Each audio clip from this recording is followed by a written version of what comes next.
The auction hall on Station Villa 9 was the largest Marcus Cole had ever seen. Creatures from 100 different worlds filled the massive room. Some had scales. Some had fur. Some floated in tanks of strange liquid. Some had so many arms that Marcus lost count trying to number them. The air smelled like metal and something sweet that made his nose itch. Marcus did not belong here. He was a human, and humans were still new to the galaxy. Only 300 years ago, his species had left Earth for the first time. Compared to races that had traveled between stars for millions of years, humans were babies taking their first steps. He worked as a xenorchaeologist at a small university on Mars. His job was to study ancient, alien cultures. The pay was bad. The hours were long. But Marcus loved his work because every old broken thing had a story to tell. A friend had given him a ticket to this auction as a joke. The items here cost more money than Marcus would earn in 10 lifetimes. Golden weapons from dead empires. Crystals that could power cities. Machines that bent space and time. Rich collectors and government agents bid against each other, shouting numbers that made Marcus dizzy. He sat in the back row, watching and taking notes. He planned to write a paper about auction culture among spacefaring species. At least that was what he told himself. The truth was simpler. He was curious. He wanted to see what treasures the universe had left behind. The auction went on for hours.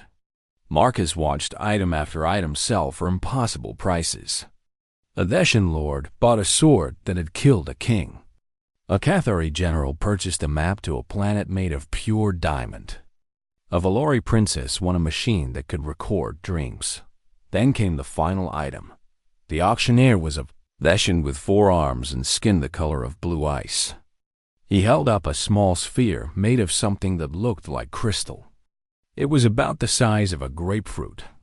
Strange markings covered its surface, spiraling lines that seemed to move when Marcus looked at them too long. Lot 7412, the auctioneer announced. His voice sounded bored. Unidentified relic. Carbon dating suggests it is approximately 2.3 billion years old. Origin unknown. Function unknown. All scans have returned no useful data. Starting bid is 40 credits. Silence filled the hall. Marcus looked around. No one moved. No one raised a hand or tentacle or claw. The great powers of the galaxy, with all their wealth and hunger for ancient things, wanted nothing to do with this fear. 40 credits, the auctioneer repeated. Anyone? More silence. Someone in the crowd laughed. Marcus thought about the sphere. 2 billion years old. Older than most stars in this part of the galaxy. Someone had made it. Someone had carved those strange markings into its surface.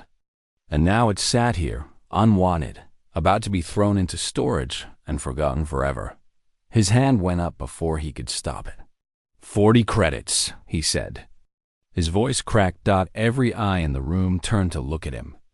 A human, bidding on ancient relics. The laughter spread.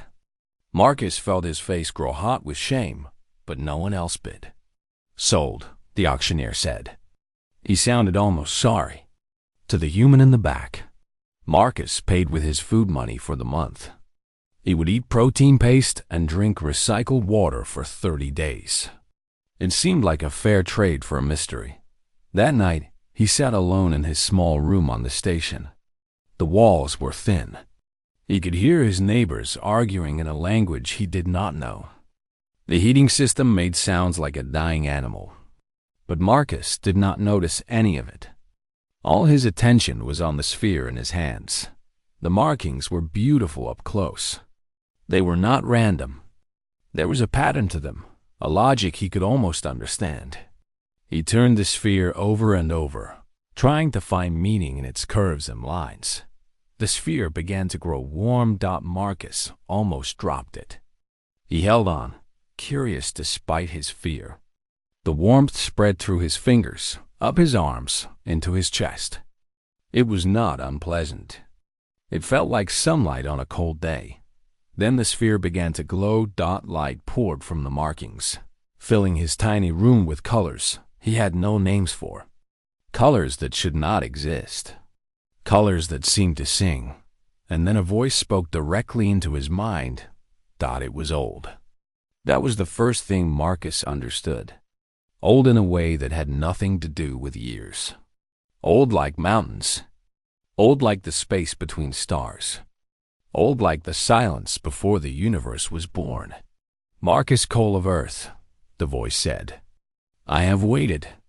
You are the first to hold me who does not reek of conquest. Tell me, small creature, what do you want? Marcus should have been afraid. He should have thrown the sphere across the room and run. He should have called for help, reported this to the authorities, done anything except sit there holding a glowing alien artifact that was speaking inside his brain. But fear was not what he felt. What he felt was wonder. I want to understand, he whispered. I want to know what you are. The voice went silent. The glow dimmed slightly. Marcus felt something that might have been surprise coming from the sphere. Then the voice spoke again. And this time it sounded different, warmer, almost amused.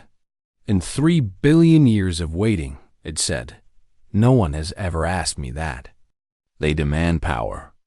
They demand weapons. They demand the fire that burns stars. But you asked to understand. The sphere grew brighter.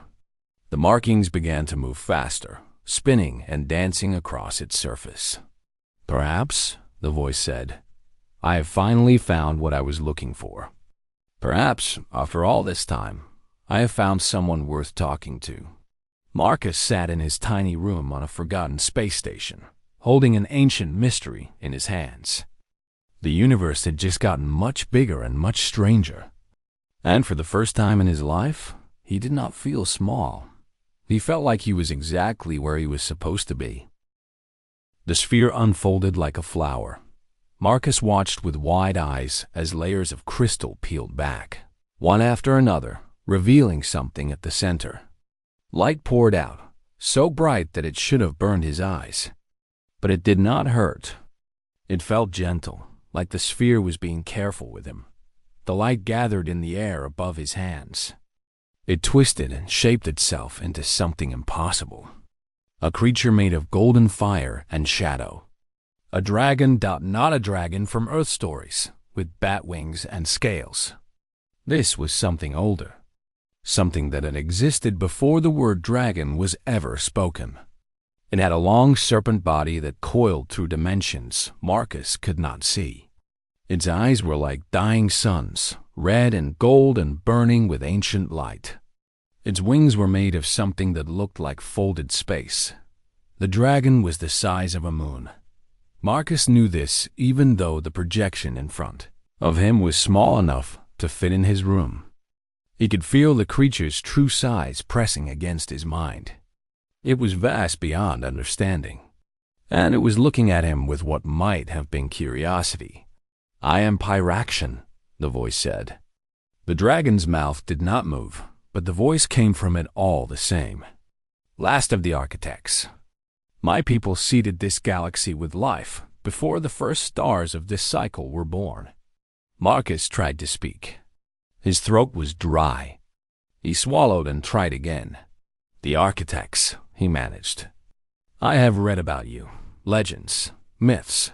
Some scientists think you were real, but most call it fantasy. We were real, Pyraction said.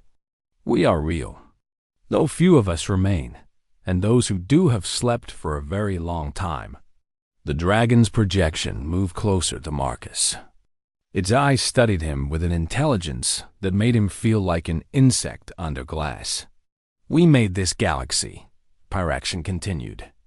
We lit the stars and shaped the planets. We created life and watched it grow.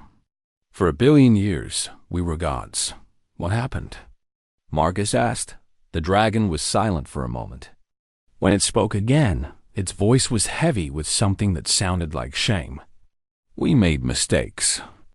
Terrible ones. We tried to control everything. We decided what species would live and what species would die. We played with life like children play with toys. And when some of our creations grew strong enough to challenge us, we burned them. We burned entire worlds. Marcus felt cold, despite the warmth of the sphere in his hands. Eventually, Pyraxian said, we looked at ourselves and did not like what we saw. We had become monsters. So we chose to sleep, to step away from the galaxy and let younger species find their own paths. We scattered ourselves across the stars, hiding in relics like this one, waiting. Waiting for what? For someone worthy to wake us. Someone who would not repeat our mistakes. Someone who understood that power without wisdom is poison. The dragon's eyes burned brighter. Many have held this sphere over the billions of years. The Neshans found it once. They saw a weapon to crush their enemies. The Githari found it next. They saw a tool to make themselves immortal. The Valori held it for 10,000 years. They saw a way to become gods themselves. But none of them could wake you, Marcus said. None of them could hear me, Pyraxian corrected. The sphere remains silent for those who come with hungry hearts. It only speaks to those who come with open minds. Marcus looked down at the sphere, still warm in his hands. He thought about why he had bought it. Not for power. Not for wealth. Just because it was old and strange and no one else wanted it. Why me? He asked. Humans are nothing. We only left our planet 300 years ago. We have no great empires. No ancient wisdom. We are still fighting among ourselves about stupid things. Pyraxian made a sound that might have been a laugh. That is exactly why you interest me, the dragon said. You are young. You have not yet learned to be cruel. The Neshans were once like you, curious and kind. That was 4 million years ago. Now they see only conquest. The Kethari were once artists and dreamers. Now they see only control. The Valori were once explorers who loved the unknown. Now they see only their own reflection. The dragon's projection moved until its great eye was right in front of Marcus's face. But humanity is different. You reached for the stars not because you wanted to conquer them. You reached for them because you wanted to know what was there. You looked up at the night sky and felt wonder, not hunger. That is rare, Marcus Cole. That is precious. We are not perfect, Marcus said. We have done terrible things, wars, slavery, destruction. We almost killed our own planet. Yes, Pyraxian agreed. But you remember these things. You teach your children about your mistakes. You build monuments to your shame so that you never forget. You are the first species I have found that is more afraid of becoming evil than of being weak. The dragon pulled back. Its projection grew smaller until it was just a coil of golden light hovering above the sphere. I have been sleeping for 3 billion years, Pyraxian said. I have been waiting for someone who would ask me what I am instead of what I can give. You are the first, Marcus Cole. You are the first in all that time. Marcus did not know what to say. The weight of those words pressed down on him like a mountain. What happens now? He finally asked. Now, Pyraxian said, we talk. I have much to tell you, and you have much to teach me. The galaxy has changed since I fell asleep.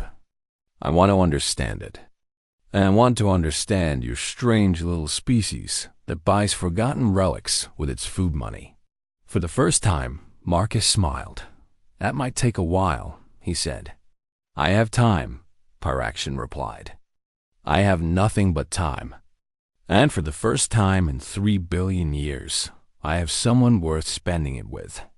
The sphere pulsed gently in Marcus's hands. Outside his tiny room, the universe continued as it always had. Ships flew between stars. Empires played their games. Species fought and traded and lived and died. None of them knew that everything was about to change. The news traveled faster than light. Within 3 days, Everyone in the galaxy knew that the dead relic had awakened. For a human, a nobody from a nobody species had done what the great empires could not. He had made the ancient thing speak. Marcus's small room on Station Vela 9 became the center of the universe. Ships arrived by the hundreds. They filled every dock on the station and then waited in orbit, stacked like layers of an angry cake. Theshan warships with their blue hulls and golden weapons. Cathari cruisers covered in living armor that grew and healed itself. Valori vessels that looked like crystals floating in the dark. And inside each ship were important people who wanted something from Marcus. The first to visit was Ambassador Vexal of the Theshan hegemony.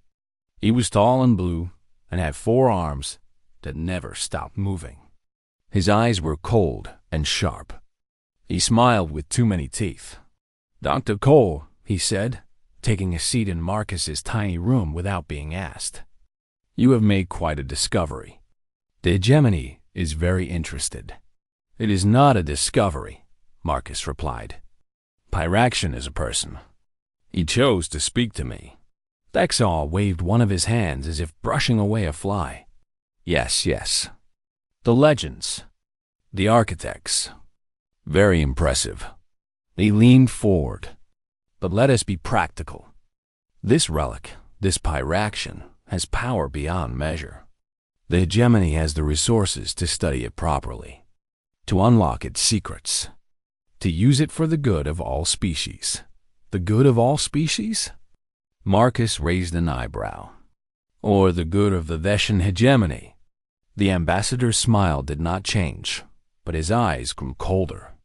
"The hegemony has maintained peace in this region for 50,000 years, he said. "We know how to handle dangerous things. You are a scientist with no money and no protection. Give us the relic, and we will make sure you are rewarded. Give us trouble, and—" He let the sentence hang in the air like a blade. "No," Marcus said. Vex all blinked. All 4 of his eyes blinked at different times, which was disturbing to watch. "No? No. Pyraxian does not want to be studied or used. He wants to talk. If you wish to speak with him, you may try. But I will not give him to you like property." The ambassador stood. His 4 hands curled into fists.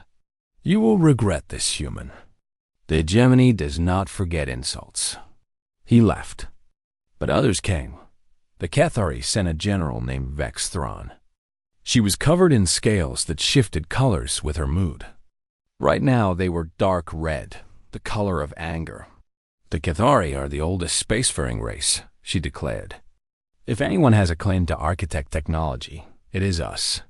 Hand over the relic, and we will grant your species mining rights in 3 systems." "No," Marcus said. Her scales turned almost black. "Then we will take it by force." "You can try," Marcus replied.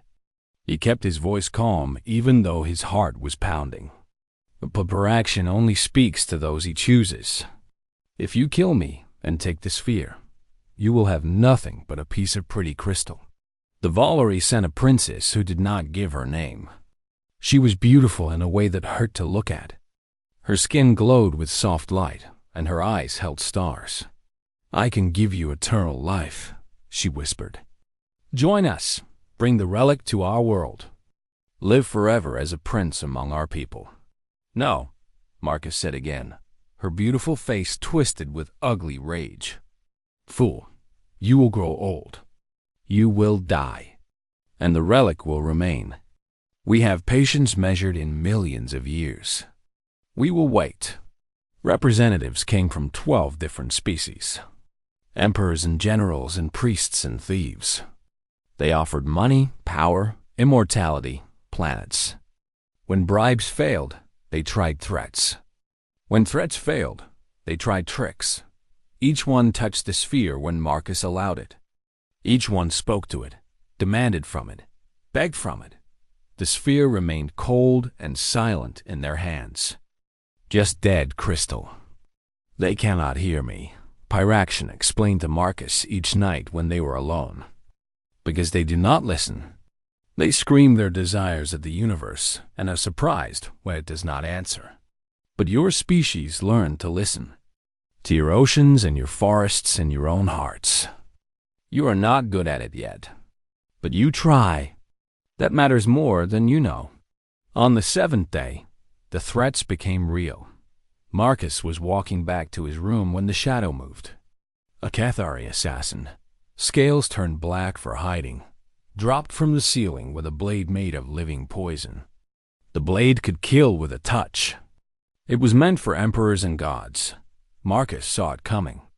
He could not move fast enough to dodge. He knew he was about to die. The sphere in his pocket exploded with light. For one heartbeat, Pyraction was real. Not a projection. Not a memory. Real. The hallway filled with heat and pressure, and the presence of something so vast that the walls cracked and the floor bent. The assassin's blade melted in mid-air, turning to smoke before it could touch Marcus. The assassin himself screamed and ran, scales flashing with pure white terror. Then Pyraction was gone, and the sphere was just a sphere again. Marcus stood in the broken hallway, breathing hard. His hands were shaking. He was alive, and he should not have been alive. I have slept too long, Pyraction's voice said in his mind. The ancient dragon sounded angry for the first time. I left relics throughout this galaxy, hoping wisdom would find them. Instead, I find children fighting over matches while standing in a forest. It is time for a lesson. What kind of lesson? Marcus asked. The kind that cannot be ignored, Pyraction replied. The kind that makes empires look at themselves and see what they have become. It will not be gentle, Marcus Cole, but it is necessary. Marcus thought about the ambassador's cold smile, the general's rage, the princess's threats. He thought about a galaxy full of ancient powers who saw his people as insects and this relic as a toy. Do what you have to do, he said. The sphere began to glow. Across the galaxy, in museums and vaults and private collections, other relics began to glow as well. The lesson was beginning. The first relic to awaken was in a Deshan museum. It was a small stone, gray and boring, labeled as a curiosity from an ancient dig. It had sat behind glass for 8,000 years. No one had looked at it twice in centuries. Now it glowed with golden light, and above it a projection appeared. Not a dragon like Pyraction, but something else. A record, a memory, a truth. Images filled the museum. Deshan soldiers marching across a green world. Creatures that looked like clouds made of light trying to flee. The soldiers burning them. Burning their cities. Burning their children. Burning everything until nothing remained but ash and silence. The projection spoke in a voice like thunder. The Deshan homeworld was not discovered. It was stolen.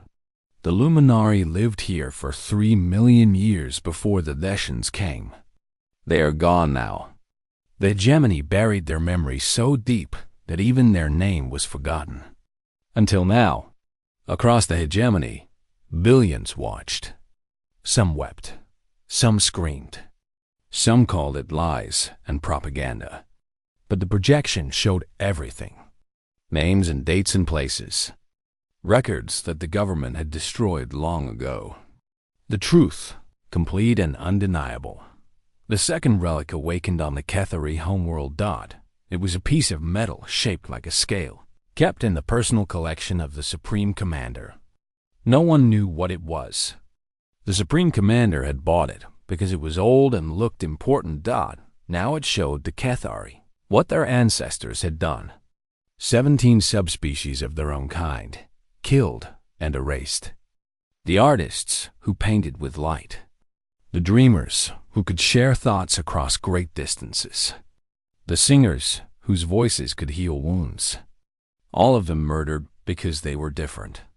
All of them wiped from history so completely that modern Cathari did not know they had ever existed. Your purity is a lie, the projection said.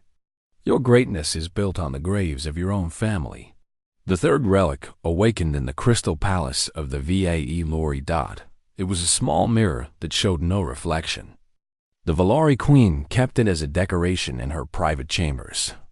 She thought it was pretty. Now it showed her the source of her immortality. A species called the Hollow Ones, creatures of pure thought and feeling, with no physical form. The Valori had captured them millions of years ago. They had built machines to drain their consciousness, their very souls, to fuel the eternal life of the Valori elite. Your immortality is murder, the projection said. Every year you live costs 1,000 Hollow Ones their existence. They are still alive in your machines. They are still screaming. Marcus watched all of this through Pyraction's connection. He saw the truth spread across the galaxy like wildfire. Every great power had secrets. Every ancient empire had buried bodies. The relics found them all. This will cause wars, Marcus said. His voice was hollow. Revolutions. Billions could die. Billions have already died, Pyraction replied. Hidden, forgotten, made invisible by those who killed them. My people made the same mistakes once. We built our first empire on the ashes of species we thought were less than us. It took us 1,000,000 years to learn that no civilization built on lies can last forever. But why now? Why like this? Because they tried to kill you, Pyraction said. Because they looked at a young species with open hearts and saw only something to use. Because they have forgotten what it means to grow and change and become better. I am giving them a choice, Marcus. Face their truth now, or wait until it destroys them from within. Marcus sat in silence. The weight of what was happening pressed down on him like an ocean. What about humanity? He finally asked. What are our sins? Pyraction was quiet for a long moment. When he spoke, his voice was gentle. Your sins are younger, smaller, still bleeding. You have not yet had time to bury them so deep that you forget. That is your advantage. Your species still remembers what it has done. You still argue about it. You still build monuments to your victims. You still try to make amends. We are not perfect, Marcus said. No one is perfect. But you are honest about your failures. You have not yet learned to lie to yourselves so completely that you believe it. That is rare. That is valuable. The galaxy erupted in the Theshan hegemony. Some planets rejected the truth.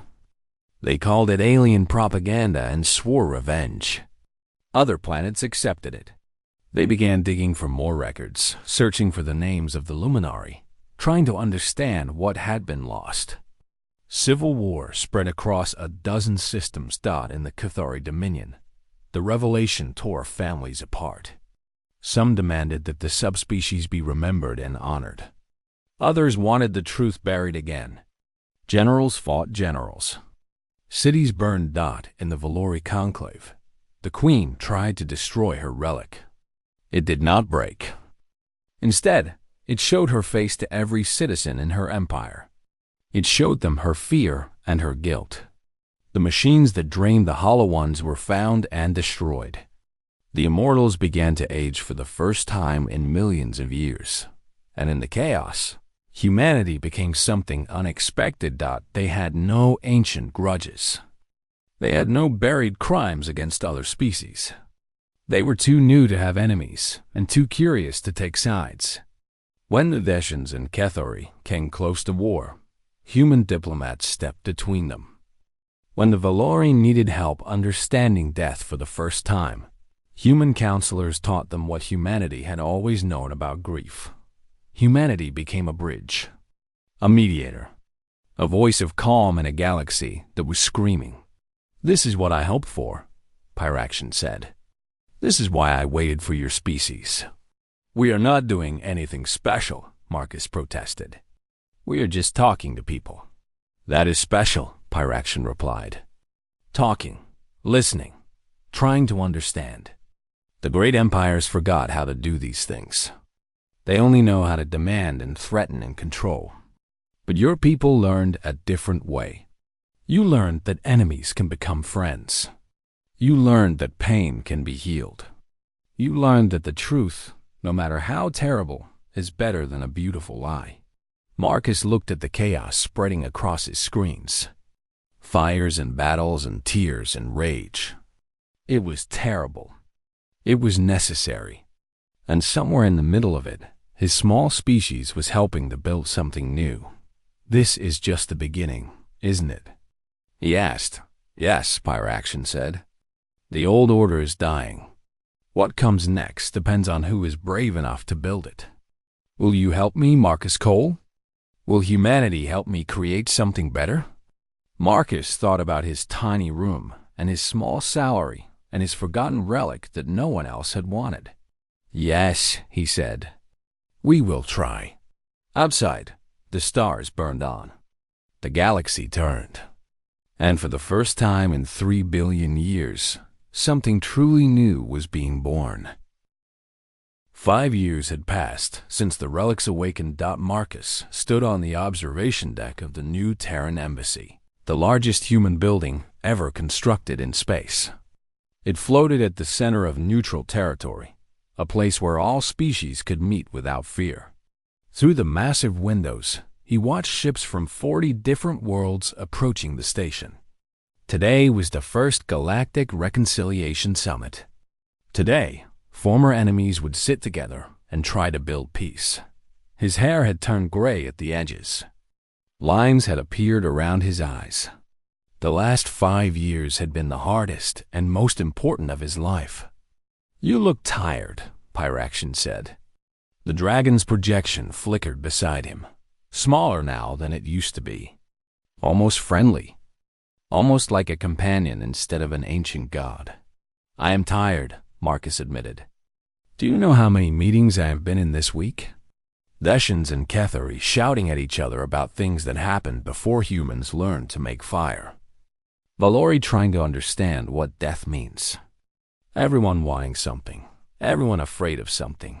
Everyone looking at me like I have answers. Do you have answers? Marcus laughed.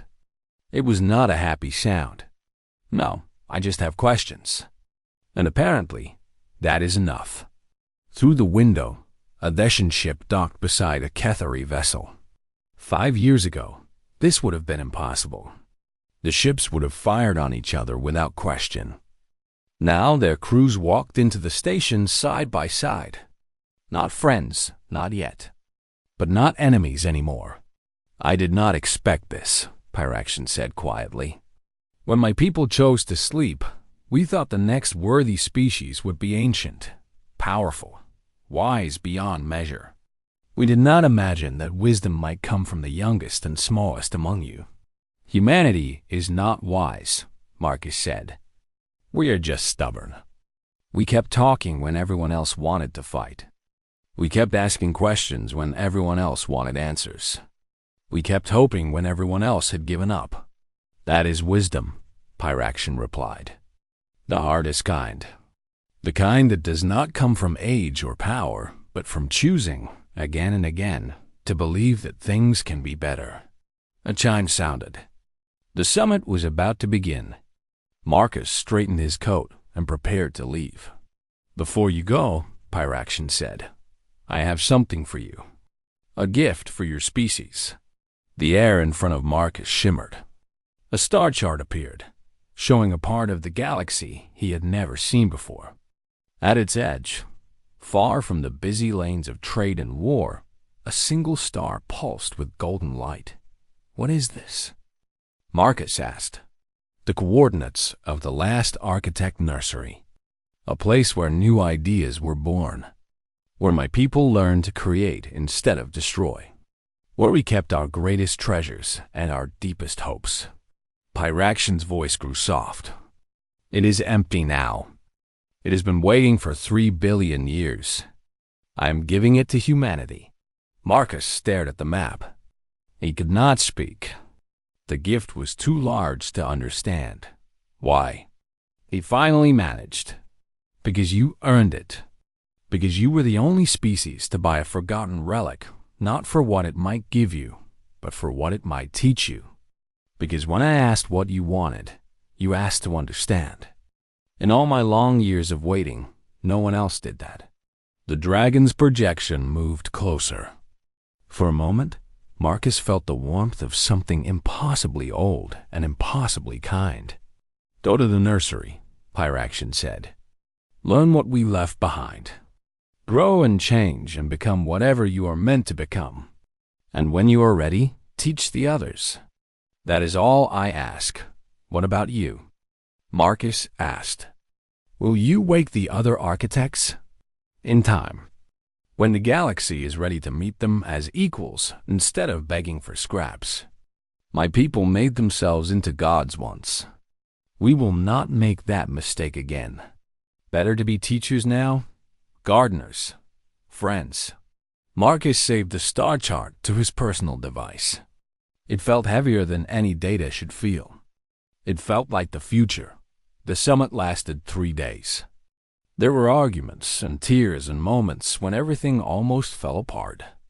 But in the end, 40 species signed an agreement to try something new. Not an empire. Not an alliance built on fear. A partnership built on truth. The Thesians agreed to search for any surviving Luminari and bring them home if they could be found. The Cathari began building monuments to their lost subspecies, teaching their children the names that had been forgotten. The Valori started training healers instead of immortals, learning to help others instead of hoarding life for themselves, and humanity stood in the middle of it all, holding the pieces together with stubborn hope and endless questions. When it was over, Marcus returned to the observation deck. The ships were leaving now, carrying the agreement back to their homeworlds. Some would keep their promises. Some would break them. It would take generations to know if any of this mattered. But they were trying. That was more than anyone had done in a very long time. Pyraction, Marcus said to the empty air. One more question. You said you waited 3 billion years for someone worthy. You must have gotten lonely. The dragon's projection appeared beside him, coiling gently through the air. Yes, Pyraction admitted. More lonely than you can imagine. Floating in the dark, listening to species after species touch my shell and scream their hungers at me. Watching civilizations rise and fall and never once asking the right questions. It was hard. I am sorry, Marcus said. Do not be. You ended it. You woke me up. You gave me someone to talk to, actually listens. The ancient dragon made a sound that might have been laughter. You have no idea how rare that is, Marcus Cole. In all the universe, in all the billions of years, you are the first person who made me feel less alone. Marcus looked out at the stars. Somewhere among them, the architect nursery was waiting. Somewhere among them, humanity was taking its first steps towards something greater than any of them could imagine. The galaxy is old, Pyraction said. It has seen empires rise and fall like waves on a beach. But it has never seen anything quite like humanity. Too young to know better. Too stubborn to give up. Too curious to stop asking questions. The dragon's projection wrapped around Marcus like a warm blanket. I have watched species for 3 billion years, Pyraction whispered. And I have never met anyone I liked as much as I like you. Not your species. You, Marcus Cole, the man who bought a forgotten relic with his food money because he wondered what it might be. Marcus smiled. It was a real smile, the kind that reached his eyes. What happens now? He asked. Now? Now we find out what humans become when they have someone to guide them. Now we see if you can teach an old dragon new tricks. Now we discover if this strange friendship between the theory, youngest species and the oldest one can change the galaxy. Pyractions. Eyes burned with ancient light and something. That looked very much like hope. I have been sleeping for 3 billion years, the dragon said. I have nothing but time. And for the first time since I can remember, I'm excited to see what happens next. Outside the window, the stars waited. The nursery waited. The future waited. And Marcus Cole, a human with gray hair and tired eyes and a warm sphere in his pocket, walked toward it without fear, because that is what humans do. They walk toward the unknown, curious and hopeful and wonderfully, stubbornly alive. And sometimes, just sometimes, the universe rewards them for it.